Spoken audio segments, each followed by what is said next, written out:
저희 조코피TV는 썬팅 필름의 새로운 패러다임을 선사하는 T9 필름 신차 검수부터 장기 렌트 리스까지 모빌리티 서비스의 정수 카스페이스와 함께합니다.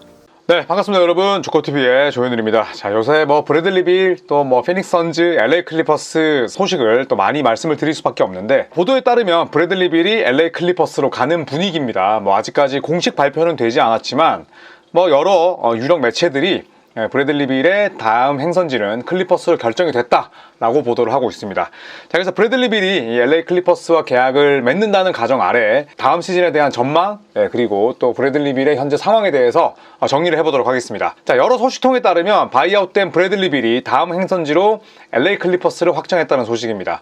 디 애슬레틱부터 해서 클러치 포인트까지 전부 다 빌과 클리퍼스의 현재 상황에 대해서 이야기를 했었는데, 바이아웃을 최종 피닉스 선즈와 마무리하는 대로 브래들리 빌은 LA 클리퍼스와 계약을 체결할 것이다 라는 보도가 나왔습니다.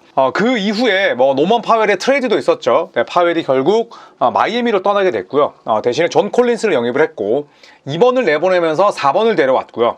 그리고 조던 밀러라는 유망주까지 웨이브했습니다. 자, 이 두 가지 움직임 자체가 브래들리 빌 영입을 염두에 둔 사전 무브다, 이런 평가들이 나오고 있고요. 바이아웃 때는 빌이 포기할 금액은 13.9밀입니다. 네, 그런데 LA 클리퍼스는 현재 샐러리상 13.9밀은커녕 10밀도 맞춰줄 수는 없어요. 네, 그렇다면 결국 브래들리 빌이 어느 정도의 금액 손해를 감수하면서 본인이 우승을 노릴 수 있는 팀으로 행선지를 정했다라고 보시면 될 것 같고요. 피닉스는 5년 약 97밀, 평균 19밀가량을 스트레치할 예정입니다. 그런데 피닉스는 놀랍게도 그 전에 나시얼리티를 포함해서 이미 3.8밀의 데드캡이 존재했어요. 그랬기 때문에 브래들리 빌의 스트레치 금액을 20밀 아래쪽으로 내려놨었어야 됩니다. 그래서 거의 데드캡 비율을 목구멍 끝까지 채우면서 빌과 바이아웃을 합의하는 데 성공을 했고요. 브래들리 빌의 잔여 연봉은 다음 시즌 53.6밀, 그리고 2627 시즌이 57.1밀이었습니다. 자, 그런데 14밀가량을 포기했죠. 풀 미드레벨 익셉션 정도에 달하는 금액을 포기했는데, 이 클리퍼스와 맺은 계약 정보는 아직까지 공개가 되지 않았습니다. 자, 지난 시즌 LA 클리퍼스 역대급으로 치열했던 와일드 웨스트에서 5위를 차지했습니다. 5위를 차지했다고 해서 성적이 나빴냐? 그렇진 않죠. 지난 시즌 클리퍼스의 정규리그 성적은 50승 32패였고요. 클리퍼스를 포함해서 50승 팀만 총 3개였습니다. 그런데 LA 클리퍼스가 골든스테이트 워리어스와의 아주 중요한 경기를 이기긴 했습니다만, 플레잉 토너먼트를 치르지 않고 또 포스트 시즌 직행을 했음에도 불구하고 타이 브레이커 룰 때문에 결국에는 5번 시드가 됐고요. 그리고 4번 시드였던 덴버 너게츠를 만나는 그런 불운을 겪고 말았죠. LA 레이커스, 그리고 덴버 너게츠, LA 클리퍼스가 전부 다 50승치 기록을 했습니다. 1라운드에서 덴버 너게츠와 7차전까지 가는 접전 끝에 패했습니다. 결국에는 2라운드 진출에 실패했고요.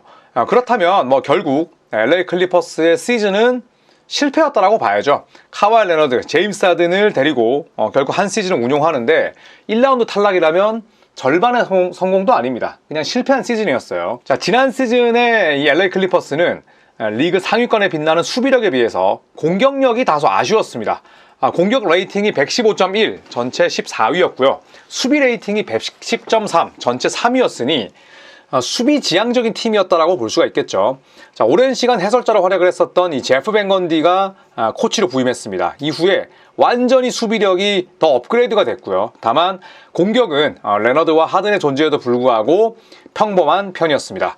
자, 이 평범한 공격력을 지녔던 클리퍼스에 브래들리 빌이 들어왔죠. 네, 브래들리 빌이 주전으로 뛸 가능성이 얼마나 있을지는 모르겠습니다만, 그래도 지난 두 시즌에 피닉스 팬들로부터 미움을 받고 뛰었음에도 불구하고 효율이 굉장히 좋았습니다. 전체적인 볼륨 자체는 워싱턴 시절에 비해서 큰 폭으로 떨어졌지만 필드골이 51.3%, 지난 시즌 49.7%, 또 23-24 시즌 3.43%, 지난 시즌 38.6%, 효율 자체는 굉장히 좋았죠. 그런데 제임스 하든과 카와이 레너드가 옆에 있고 투맨 게임에 능한 주바치가 있다면 브래들리 빌의 이런 효율은 피닉스 시절과 큰 차이가 없을 수도 있겠다, 이런 생각이 듭니다. 자, 분명히 보강이 필요했던 클리퍼스였기 때문에 이번 2025 오프시즌은 굉장히 공격적으로 보냈죠. 일단 제임스 하든과 2년 81.5밀의 연장 계약을 맺었습니다. 1+1 플레이 옵션이 들어가 있는 그런 계약이고요. 2027년에 또 계약이 끝날 수가 있습니다. 레너드와 시간을 맞춘 거고요. 닉 바툼과도 2년에 11.5밀의 연장 계약을 맺으면서 또 바툼을 눌러 앉혔습니다. 전체적인 기록 자체는 뭐 포틀랜드나 샬럿시절에 비해서 크게 떨어졌지만 이 클리퍼스의 시스템을 가동하는 데 있어서 굉장히 요긴한 역할을 하죠. 자, 그리고 브룩 로페즈 여러 팀들과 경쟁이 붙었습니다만 2년 18밀 마지막 해에 팀 옵션, 플레이 옵션이 아니라 팀 옵션으로 FA를 영입을 했습니다. 88년 선수이기 때문에 올 시즌 활약상 보고 별로다, 다음 시즌에 그냥 내보내면 되죠. 자, 그리고 존 콜린스를 트레이드를 통해서 영입을 하면서 전체적으로 또 높이를 보강했고요. 그리고 브래들리 빌을 바이아웃으로 영입할 예정입니다. 바이아웃 된 선수를 이제 새롭게 계약을 하는 거죠. 자, 로렌스 프랭크 구단 수뇌부 클리퍼스의 사장이 제임스 하든에 대해서 이런 얘기를 했습니다. 제임스 하든이 FA를 끌어들이는데 많은 도움을 줬다. 하든과 함께라면 선수들이 자신들의 경기가 훨씬 더 쉬워지는 걸 잘 알고 있으니까 라고 이야기를 했죠. 그래서 이 제임스 하든 같은 경우에는 직접적으로 리크루팅을 했다기보다는 이 하든의 존재 자체가 결국 다른 FA들의 이목을 끌었다, 이렇게 해석을 하는 편이 좋을 것 같습니다. 자, 제임스 하든의 2사 2호 시즌은 굉장히 훌륭했습니다. 일단 2022년 이후에 처음으로 올스타에 뽑혔고요. 굉장히 오랜만이었죠. 그리고 2020년 이후에 처음으로 올 NBA 팀에 선정이 됐습니다. 서드 팀에 이름을 올렸고요. 그리고 2020-21 시즌 이후에 본인의 최다 평균 득점 기록을 새롭게 세웠습니다. 그리고 지난 시즌 8.7개 어시스트를 기록을 했었는데 이게 또 전체 5위에 해당하는 기록이었죠. 그래서 제임스 하든이 다시 제2의 전성기를 누렸다고 해도 과언이 아닌데, 하든도 참 오랫동안 본인의 위력을 잘 유지하고 있고, 그리고 또 브래들리 빌, 또 건강한 카와이 레너드까지 다음 시즌에 이 하든의 부담을 잘 줄일 수 있다면 이 제임스 하든의 볼륨, 효율 큰 폭으로 떨어질 것 같다는 생각은 들지 않습니다. 자, 피닉스와 바이아웃에 합의한 브래들리 빌입니다. 아까도 말씀드렸듯이 13.9밀을 양보했고요. 그리고 피닉스에서는 계륵이었죠. 딱히 환영받지 못했습니다. 하지만 클리퍼스에서는 많은 박수를 받으면서 뛸 수 있죠. 일단은 연평균 50밀 이상 받는 클리퍼스 선수가 아니잖아요. 굉장히 저렴한 금액으로 데려온 우승을 위한 활용 점정 같은 존재이기 때문에 당연히 피닉스 시절 때보다는 심적인 부담도 훨씬 덜할 테고요. 또 주변에 훨씬 좋은 동료들도 많습니다. 자, LA 클리퍼스는 브래들리 빌을 영입하더라도 사치세 라인 아래입니다. 그리고 퍼스트 에이프런까지는 8.9밀의 여유가 있고요.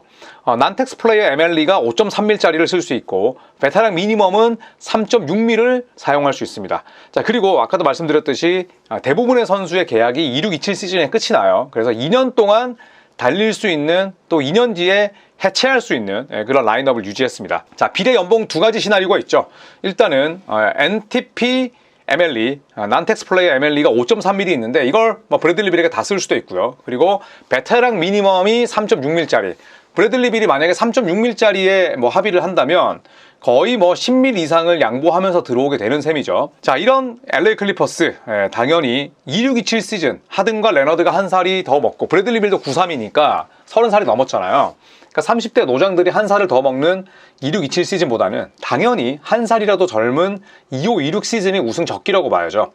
자, 다음 시즌 예상 로스터를 한번 살펴보면 제임스 하든과 크리스 던이 1번, 그리고 브래들리 빌과 보그단 보고다노비치가 2번. 그런데 보고다노비치가 먼저 주전으로 뛸 수도 있습니다. 브래들리 빌이 벤치 타임을 이끌면서 본인의 볼륨을 만들어내야 된다면 빌이 백업 2번으로 갈 수도 있죠.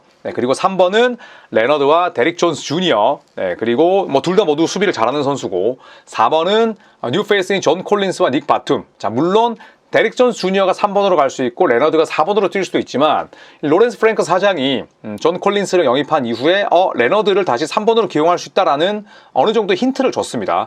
그리고 5번은 이비차 주바치와 브룩 로페즈입니다. 지난 시즌 대비해서 굉장히 로스터는 업그레이드가 됐고요. 그리고 15명 가운데 12인 로스터를 완성했습니다. 나머지 3명은 말씀드렸지만 NTP MLE와 또 베테랑 미니멈으로 채워야 되고요. 26-27 시즌 때 계약이 만기되는 선수들입니다. 카와이 레너드, 제임스 하든, 보그단 보고다노비치, 데릭 존스 주니어, 브룩 로페즈, 닉 바툼, 크리스 던까지 있어요. 그래서 풀 개런티 된 선수들 이외에 플레이 옵션과 팀 옵션을 가지고 있는 하든과 로페즈까지 포함을 한다면 총 7명의 선수가 2027년 여름에 계약이 만기됩니다. 뚜렷한 목적성과 샐러리 디자인에 대한 컨셉을 갖고 이번 오프시즌에 임했다고 볼 수가 있겠죠.